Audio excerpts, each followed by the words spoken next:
नमस्कार मेरे दोस्तों, मैं संजीव कुमार जौहरी आज आपके सामने दोबारा बल्कि यूँ कहें कि मैं अगला वीडियो आपके सामने लेके आया हूँ जो 2D से रिलेटेड है।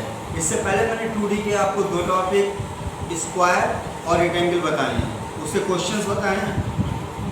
और आज मैं लेके चलता हूँ आपको सर्किल में। सर्किल देखिए, सर्किल और स्फीयर सबसे बड़ी प्रॉब्लम ये आती है स्टूडेंट को उनको पहचानने में, उनको डिस्क्राइब करने में कि सर्किल क्या होता है, स्फीयर क्या होता है। नॉर्मल सी बात है कि दोनों ही डिफरेंट है।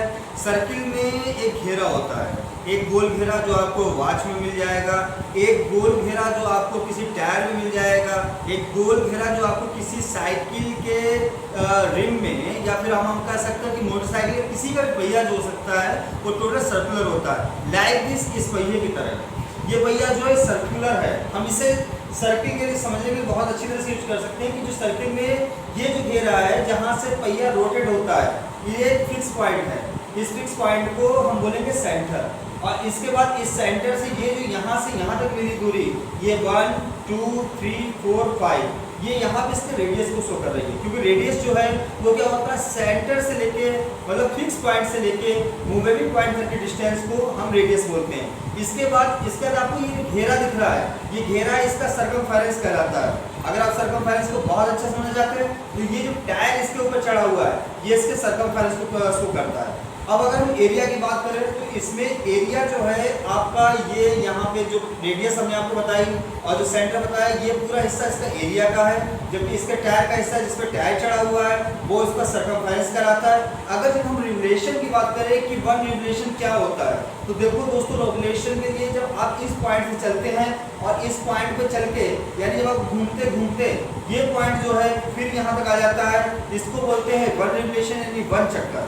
तो अब और क्या है इस सर्किल में, और क्या जानना चाहेंगे हम नए तरीके के क्वेश्चंस को करने में, उसके लिए हम अपने बोर्ड पे चलते हैं और आपको इंट्रोडक्शन सर्किल का और विस्तार से देते हैं। तो सर्किल, जैसा कि हमने अभी आपको एक व्हील लेके उसके व्हील के बारे में बताया, हमने आपको जिसे पहिया या व्हील कहते हैं उसमें बताया कि सर्किल था। इस सर्किल के हमने बताया ये सेंटर है जो कि फिक्स पॉइंट होता है, यानी हम O को एक फिक्स पॉइंट बता सकते हैं, और P एक मूवेबल पॉइंट है, ये लगातार P1 P2 P3 इस तरह से मूव करता रहता है, और P4 या ऐसे ऐसे करके हम इसको डायरेक्ट ले जा सकते हैं P10 तक। तो हम ये देख रहे हैं कि P10 तक P1 P2 P3, अगर हम इस सेंटर से इसको मिलाएं तो ये सारी की सारी इसकी रेडियस हो गई, ये जितना भी है ये इसकी रेडियस हो गई। तो हम कह सकते हैं कि POP1 और OP2 या फिर O से लेके P10 तक के सारी जो है हमारी रेडियस है। इसके बाद आप ये कह सकते हैं कि रेडियस जिसको हम यहाँ पे शो करेंगे R से, अगर रेडियस दो रेडियस मिलके किसी सर्किल को हाफ बांट देती हैं, आधा बांट देती हैं, तो वो कहलाता है सेमी सर्किल। तो सेमी सर्किल, लेकिन सेमी सर्किल जब बनता है जब दो रेडियस सीधे यानी एक सीध में एक स्ट्रेट लाइन बनाती हैं, तब सर्किल आधा बढ़ता है। तो यहाँ पे हम कह सकते हैं, अगर आप इसको पॉइंट को रख सकते हैं P7 रख ले, तो हम ये दे सकते हैं कि OP1 और प्लस OP7, ये दो रेडियस आपको मिलकर बना रही है डायामीटर। तो डायामीटर क्या करता है, सर्किल को आधा आधा बांट देता है, हाफ हाफ बांट देता है। इसका मतलब ये भी रेडियस है, ये भी रेडियस, क्योंकि रेडियस सेम होती है किसी सर्किल में। तो R प्लस R बराबर हो जाएगा D, और इस तरह से आपको 2R बराबर मिल जाएगा D, जहाँ पे रेडियस बराबर दे सकते हैं डायामीटर अपॉन 2। तो पहला फॉर्मूला हमने यहाँ पे डिस्क्राइब किया, क्या होता है कि डायामीटर बराबर होता है रेडियस अपॉन 2। अब इसके बाद अगर हम इसके सर्कमफेरेंस की बात करें तो हमने आपको बताया कि O से आप P1 P2 P3 P4 P7 और यहाँ P10 इस तरह के जो पॉइंट हमने शो करे, तो ये जो पॉइंट लाई कर रहे हैं, ये पॉइंट इसके सर्कमफेरेंस पे लाई कर रहे हैं। तो हम अगर सर्कमफेरेंस की बात करें तो सर्कमफेरेंस आ जाएगा,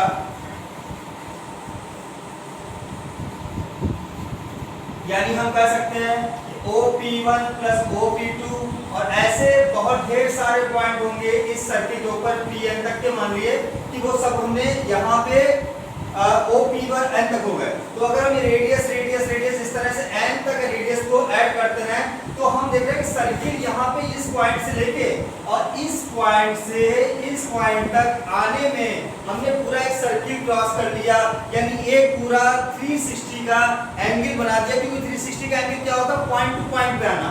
तो यानी 360 का एंगल मतलब हम आपको बता सकते हैं 360 का एंगल और इनटू आपको 7 किसने दिया, r ने। तो 360 का एंगल को बोलते हैं 2 पाई और ये r। तो इस तरह से सर्कमफेरेंस का फार्मूला मिल गया, c बराबर 2 पाई r। आगे देखते हैं एरिया।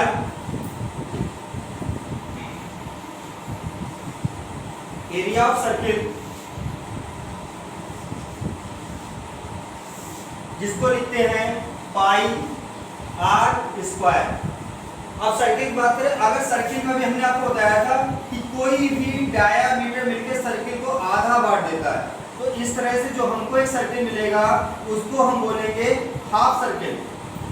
तो हम ये कह सकते हैं कि Pn to Pn अगर हम चलते हैं तो वहां पे मिल जाएगा Pn to P1, वहां पे मिल जाएगा हाफ सर्किल। अब क्योंकि जब हाफ है तो नॉर्मल सी बात है कि सब चीजें हाफ हो जाएंगी, यानी जो सर्कमफेरेंस आपका 2 पाई r पूरे सर्किल का आया था, उस 2 पाई r को अगर हम 2 से डिवाइड कर देंगे तो आपको सर्कमफेरेंस इसका मिल जाएगा पाई r और प्लस, देखिए क्योंकि हम हाफ सर्किल की बात कर रहे हैं तो सबसे पहले मैं हाफ सर्किल को शो करता हूं। यहाँ पे ये हाफ सर्किल है और यहाँ पे पाई r आपका इतना हिस्सा हो गया, यहाँ से यहाँ तक की डिस्टेंस ध्यान से देखिए, यहाँ से यहाँ तक की डिस्टेंस जो है पाई r है और साथ ही स्ट्रेट लाइन है r और ये r, तो इसका मतलब आपको मिल गया 2r। अगर आप ये r कॉमन ले लें तो इस तरह से आपको मिल जाएगा पाई प्लस 2। तो ये है सर्कमफेरेंस ऑफ हाफ सर्किल का है सर्कमफेरेंस। और इसके बाद अगर एरिया की बात करें तो एरिया हमारा पाई r स्क्वायर था, यानी अगर हम इसको 2 से डिवाइड कर देते हैं तो पाई r स्क्वायर अपॉन 2, यानी एरिया ऑफ सेमी सर्किल। तो एरिया ऑफ सेमी सर्किल क्या हो जाएगा,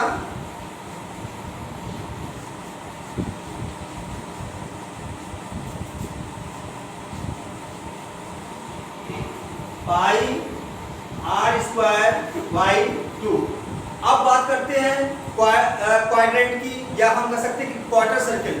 क्वार्टर पहले आप समझ लीजिए कि क्वार्टरली, इसमें अगर हम सर्किल के 4 पार्ट करते हैं तो वो क्वाड्रेंट बन जाते हैं। और ये क्वार्टर सर्किल, अब हम इसके एरिया और इसके सर्कमफेरेंस पे डिस्कस करेंगे, तो आगे देखते हैं। क्वार्टर सर्किल हमने आपको बताया किसी सर्किल का चौथाई भाग, यानी कुछ ऐसा, और इसमें आपको मिल जाएगा 90 डिग्री का एंगल।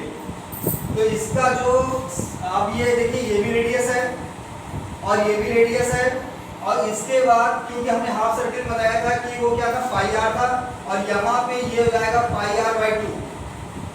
ध्यान रखिएगा पहले वाले में आपने सर्किल में क्या लिया था, सर्किल में लिया था 2 पाई r, फिर इसके बाद सर्किल का आधा हो गया हाफ सर्किल में हमने लिया था पाई r, और अब इसके बाद आ जाता है क्वाड्रेंट या क्वार्टर सर्किल। तो क्वार्टर सर्किल में आपके पास आ गया पाई r बाई 2। कहने का मतलब है कि जितना जैसे से आधा करेंगे वैसे से आधा होता चलेगा सर्किल का आधा से हाफ सर्किल, और हाफ सर्किल का भी आधा होता है क्वाड्रेंट। तो हमारे पास जो इसका सर्कमफेरेंस हमें मिलता है, तो सर्कमफेरेंस जो हमारे पास है वो आपके पास मिलेगा पाई r बाई 2 और प्लस आप देख रहे हैं r ये और r ये, क्योंकि सर्कमफेरेंस क्या होता है कि बाहर AB ये जो कर्व में आ रहा है इसको हम लिखेंगे पाई r बाई 2 और r प्लस r। इस तरह से हमें मिल जाएगा पाई r बाई 2 प्लस 2r, यानी हम इसमें से कॉमन ले सकते हैं r को, आपको मिल जाएगा पाई बाई 2 और प्लस का 2। इस तरह से सर्कमफेरेंस ऑफ क्वाड्रेंट यानी क्वार्टर सर्किल का सर्कमफेरेंस आपके सामने इस तरीके से आ गया। अब हम इसके एरिया को देखें तो हमने आपको बताया, आगे बताते हैं।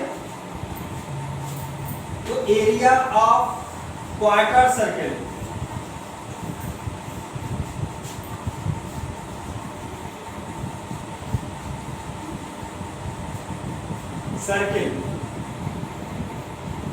जो हो जाएगा पाई r square by 4।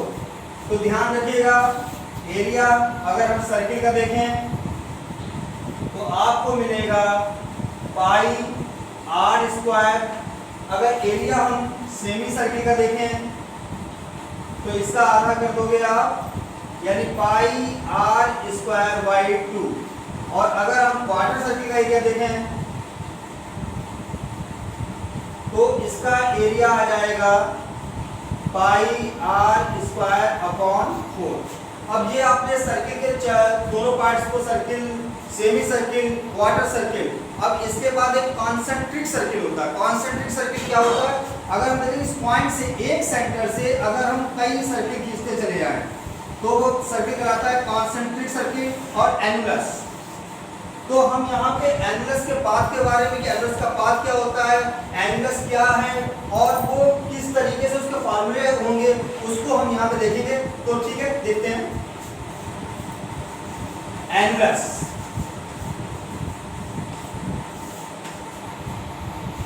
a figure bounded by two concentric circle called annulus, यानी ये हिस्सा कहलाएगा एनुलस। और यहाँ पे इसका एक पार्ट है, ये पार्ट।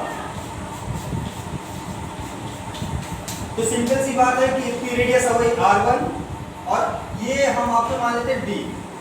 तो सबसे पहले हम देखें कि एक्सटर्नल रेडियस जो है आपके पास, एक्सटर्नल रेडियस r1 और यहाँ पे जो इसकी डेप्थ दे रखी है या थिकनेस दे रखी है वो आपको d दे रखी है। और क्योंकि आपको एक्सटर्नल रेडियस निकालनी है ये, तो आप देख रहे हैं कि जो इसे d है ये इसमें ऐड कर देंगे, यानी हम ये o a मान लें, o b मान लें। अब हम एक्सटर्नल रेडियस निकालते हैं।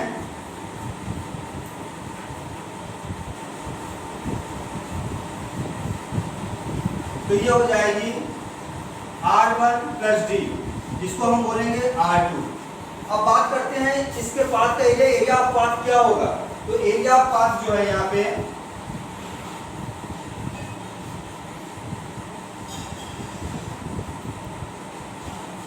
पाई, और क्योंकि आप अगर रेडियस को देखें तो ओ भी बड़ा है, यानी ओ भी रेडियस ले ली, ओ बी स्क्वायर। एरिया जो है area of external circle, area of external circle minus area of internal circle का एनुलस, मींस जो एनुलस ये पाई और यहाँ पे आपका आ जाएगा ओ ए का स्क्वायर। मींस हम कह सकते हैं कि पाई r2 square minus pi r1 square. अब ध्यान दीजिएगा इसकी यूनिट की, तो हम इससे पहले पिछले एपिसोड में ही बता चुके हैं कि जितने भी एरिया हैं उनकी यूनिट उनके स्क्वायर के बेस से centimetre square, metre square, decimetre square कुल मिला के यूनिट का स्क्वायर करेंगे। जबकि अगर सरकमफेरेंस निकालेंगे तो आपको सिर्फ उसमें एक या आर मिले, मतलब इस तरीके से कि metre centimetre means single unit होगी वहाँ पे। तो इसके क्वेश्चंस को देखेंगे, इनको क्लियर करेंगे। तो आगे देखते हैं। क्वेश्चन है आपके पास, if the circumference of a circular sheet is 154 metre, find it radius and also area. तो सबसे पहले हमने सर्कुलर शीट यानी सर्किल बना लिया, और सर्किल का कुछ सरकमफेरेंस यानी ये यहाँ से कह सकते हैं कि यहाँ से यहाँ तक का जो हिस्सा दे रखा है, ये डिस्टेंस दे रखी है, वो आपको कहलाती है, वो कहलाती है सरकमफेरेंस। तो सरकमफेरेंस ऑफ सर्किल आपको बताया हमने 2 पाई r होता है।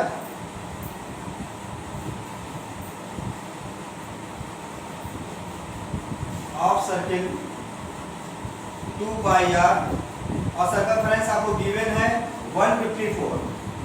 पाई की वैल्यू ध्यान रखिएगा, पाई की वैल्यू 22/7 होती है या फिर होती है 3.14। और साथ ही साथ हम आपको बताएं कि पाई जो है वो एक इरेशनल नंबर है। इरेशनल नंबर ऐसे नंबर जो अंडरवुड में होते हैं, या ऐसे नंबर जो डिवाइड नहीं होते, डिवाइड मतलब उठते नहीं कह सकते कि नॉन टर्मिनेटिंग होते हैं। इनको भी आगे हम क्लियर करेंगे किसी वीडियो में, बट आपको सिर्फ इतना याद रखना कि पाई की वैल्यू 22.7 होती है या 3.14 होती है, और हम उसको इरेशनल नंबर भी जानते हैं। तो हम यहाँ पे पाई की वैल्यू रखेंगे 2 × 22/7 r इक्वल 154। अगर हमें देखो मल्टीप्लाई बिल्कुल नहीं करनी है, यहाँ पे आप लिख दीजिए 2 × 22 r/7 इक्वल 154। आप यहाँ पे क्रॉस मल्टीप्लाई कीजिए तो आपके पास आ जाएगा 2 × 22 r इक्वल 154 × 7। आगे देखिए R equal 154 into 7 upon 2 into 22, 2 1 जा 2, 2 1 जा 2, 2 7 जा 14, 2 7 जा 14, 11 7 जा, और इसके बाद आपके पास आ गया R इक्वल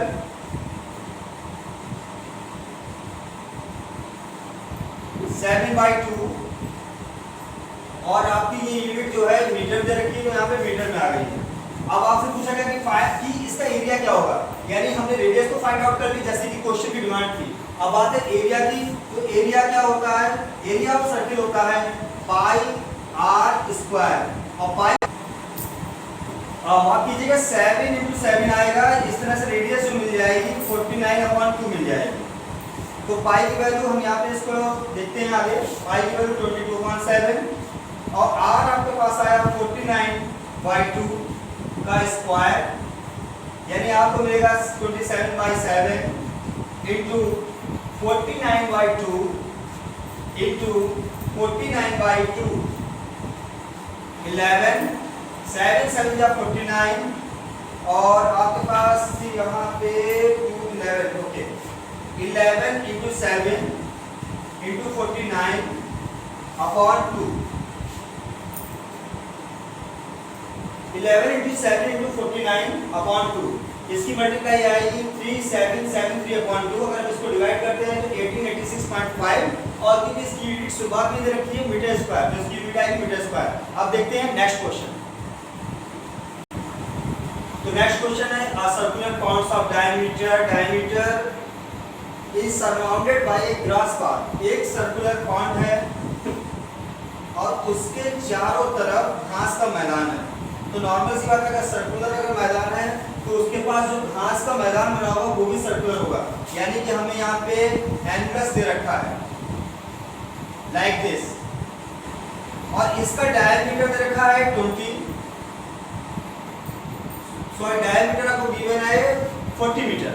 तो आपके पास यहाँ रेडियस आ गई 20 और 20, और ये जो वाइड आप बता रखा है चौड़ा घास का मैदान 5 मीटर चौड़ा। तो इस तरह से आप अगर आउटर रेडियस की बात करें तो 20 + 5 25 हो जाएगा। तो हम कह सकते हैं कि इनर रेडियस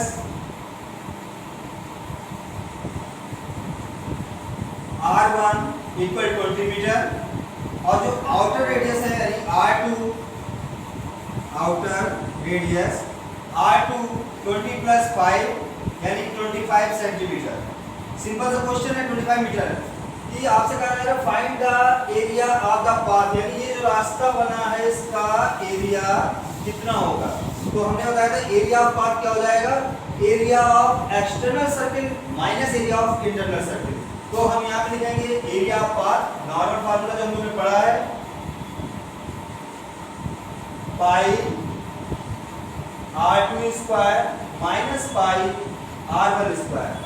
पाई आप बाहर निकाल सकते हैं, R2 दे रखा है 25 का स्क्वायर और R1 दे रखा है 20 का स्क्वायर, यानी आप पाई की वैल्यू लिखेंगे 22.7, और यहाँ पे लग जाएगा identities a square minus b square, जो कि होता है a square minus b square means a minus b a plus b, यानी कि 25 माइनस 20 और 25 प्लस 20। इसको देखेंगे आगे, तो 22/7 इंटू 5 इंटू 45, इसकी जब मल्टीप्लाई करेंगे तो 110 इंटू 45/7, जिसको हम लिखेंगे 4950/7, और 7 8 जा यानी 7 7 जा 49, क्योंकि ये 7 से कम नंबर है 0, 7 7 जा 49.1 मीटर स्क्वायर के आसपास आ जाएगा। तो आज हम लोग ने सीखा है सर्किल के बारे में, यानी 2D के सर्किल, उसका क्वाड्रेंट, उसके एंगल्स, इन सब के बारे में जाना। अब आगे के टॉपिक में हम जानेंगे किस तरह से हम डबल फिगर यानी कि सर्किल, रेक्टेंगल, सर्किल, स्क्वायर, इस तरह के फार्मूलों का कैसे हम एरिया फाइंड आउट करेंगे, कैसे उनका सर्कमफेरेंस फाइंड आउट करेंगे। तो तब तक के लिए हम आपसे अलविदा लेते हैं और फिर मिलते हैं।